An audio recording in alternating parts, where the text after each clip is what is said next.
Early games today are Chelsea, Aston Villa, Man United, Everton, Tottenham v Fulham. I'm going to start with Chelsea because I'm still intrigued by their resurgence, Henry, and what we put it down to. Maresca?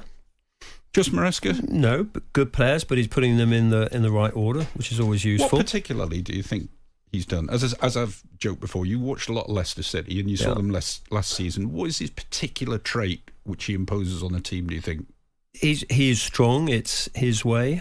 He imposes an organisation. There's definitely a structure to his team. You could see it with Leicester. You can see it in this Chelsea team. The players are obviously enjoying it. And I think because he does have this element of presence, and he's made it very clear that he will be ruthless. He will leave players out if he doesn't feel that they're performing or they're not fitting into his sort of tactical demands. And you see there's an element of one-on-one coaching, which is him and his coaching, and also the players' individual desire to improve. But you're seeing it with Nicholas Jackson. I mean, there were elements last season, Chelsea fans will tell you, they could see him sort of improving, whether it was the timing of runs, whether it was offside, whether it was bringing other players into, and passing to them. But we've seen that more this season. He's definitely kicked on again under Maresca. You see his connection with Cole Palmer, and he's been terrific. Cole Palmer obviously has been outstanding.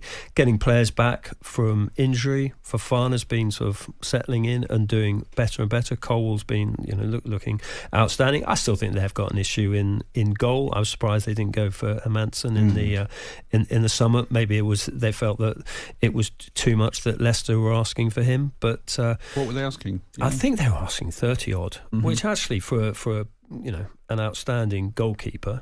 Well, yeah, who Maresca knew well, who can. I mean, look, we've seen him this season keeping sort of Leicester or keeping the score down at Leicester. He's been outstanding. So yeah, look, many reasons. Good players. I mean, you look at Madueke. He spent time with he still spends time sort of occasionally every other month with a skills coach, working on his delivery, whether it's cutting in off the right and having a shot with his left or taking on the fullback. And I think you're seeing that. So there's a collective development and there's an individual development as well. And the focus is very much on Maresca and less on any issues in the boardroom. I gave Unai Emery a bit of praise for the job he's done at Aston Villa since he had his demise at Arsenal. But they are going through a bad trot at the minute. Not in good shape. They're not, and it's strange, and it's been slightly overshadowed by obviously all the media focus on what's been happening at Manchester City. But I think there have been signs of life from Ollie Watkins in recent games, and when he's absolute flying, then they'll be fine again. Ruben Amorim's first game at home in the Premier League dugout this afternoon. They beat the mighty Bodo Glimt in the week, only 3-2, and he got a lot of praise for that, even though you've got to say they're not exactly powerhouses. So what are you expecting from them today? Interesting, the players are coming back fit. It's always good to see Luke Shaw playing, whether it's a left-sided centre half. But you never know how long that's going to last. I know, and that's a problem. I mean, it's very frustrating. You look at Mount with that, and we talked about this earlier about Mount needing to go on a good run. I mean, Anthony, I didn't think did much the other day to show that he's got a future at Manchester United, particularly when you look at how well Amad Diallo played in the first game at Portman Road. Interesting, he gave him a go though, wasn't it? Do you think that was just say, I see the problem, we will get about it? Yeah, well, maybe an element of rotation as well. I thought Rasmus Højlund's work rate and goals as well, I think just makes him now clearly ahead of Rashford as the central striker. I don't see, I'm a huge admirer of Marcus Rashford, and there's a fabulous player in there. He's still only 26, still so much to give.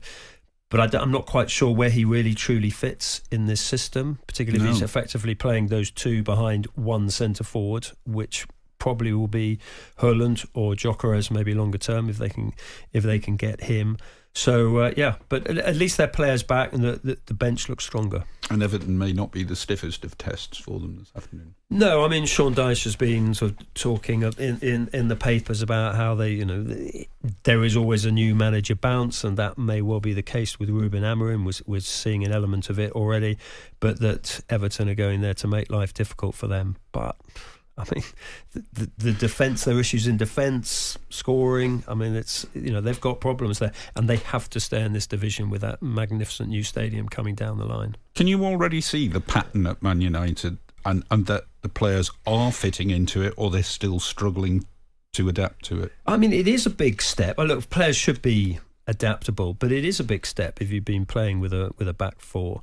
But it's still effectively two holding midfielders.